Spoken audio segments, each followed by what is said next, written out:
session with Preeti, she was able to feel something changing within her body, and often that is the case. If you don't feel it, that's okay. And I still want you to look for it, because so often when we connect with the physical feeling, it gives us some new information. So one of the things that we can do, if you can't connect with the physical feeling, or even alongside, is just to give something a number. It's a fantastic way for you to assess where you are, and as things change, you can see if that number changes.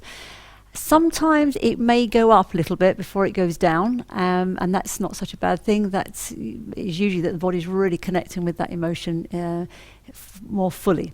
So don't be surprised if it does go up temporarily.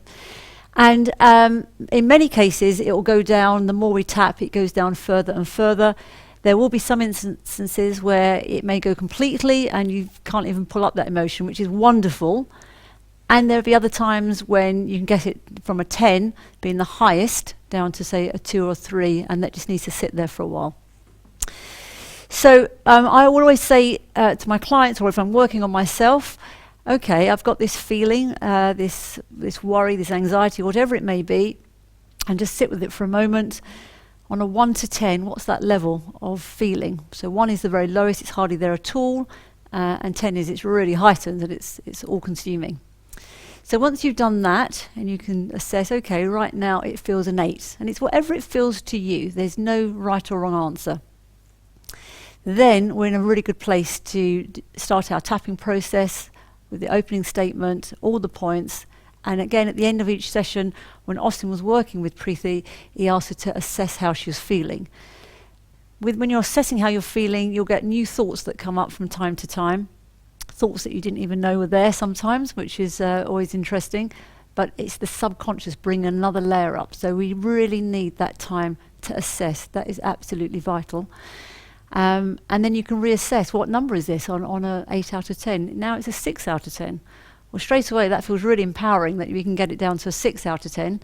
But that does make me feel, okay, if I can get it down to a 6 out of 10, I will now get it down to a 4 out of 10 or a 2 and see how far we can go with it. When I work with young children, and tapping is fantastic with all ages, including young children, their assessment of 1 to 10, or even whether the physical feeling isn't always so easy for them. So what I often do, if I'm talking or working with the little one, I might just say, if you're feeling really sad right now, with your hands, is it this much sad or is it this much sad? And they'll normally say it's this much. I say, okay, let's have some fun, as Austin said, and I'm going to tap on some points, and let's see if it changes. So we do some tapping, and they nearly always go with it, and they enjoy it.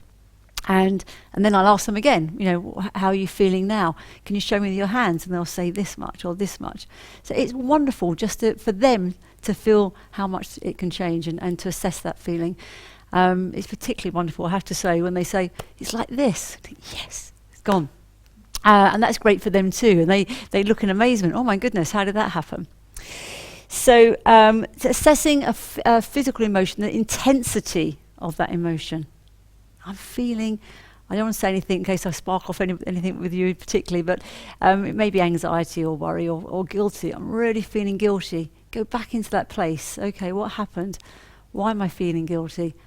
What's that number? Oh my goodness, I'm connected. That intensity is there. It feels a bit like a charge in the body. It feels like an 8 out of 10. And then we can do that. With pain, what Austin has shared today, he's gone beyond, the basics of tapping, because a situation needed some extra tools.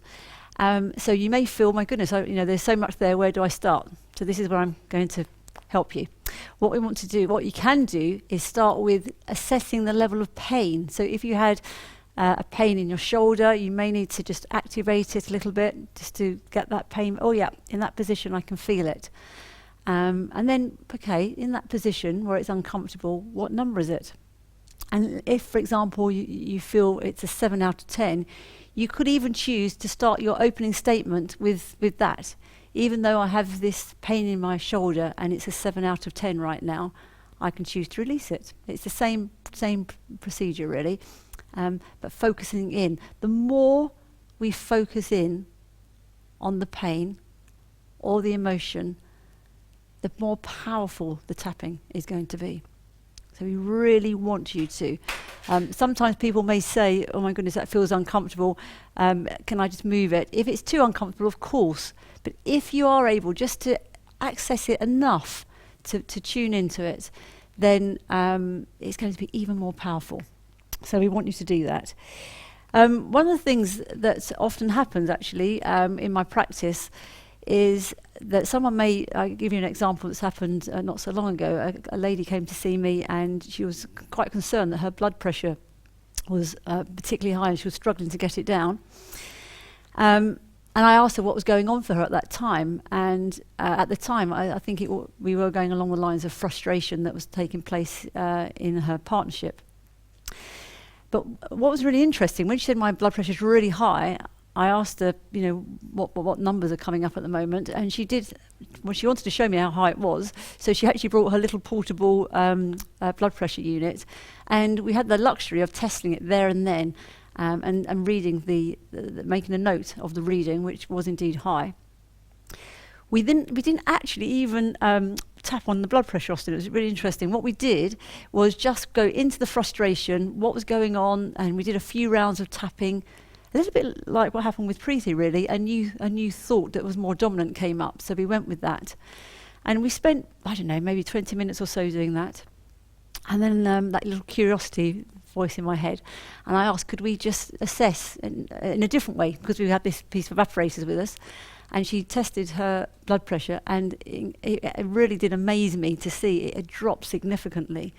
And what was really powerful about that is the client then realised, my goodness, this is playing a key role in my health and I need to be addressing it. So when I gave her some homework to do, I knew that I had a good chance that she'll get on and do the homework, because the more we do this tapping, as and when the emotion comes up, of course, the more powerful it is.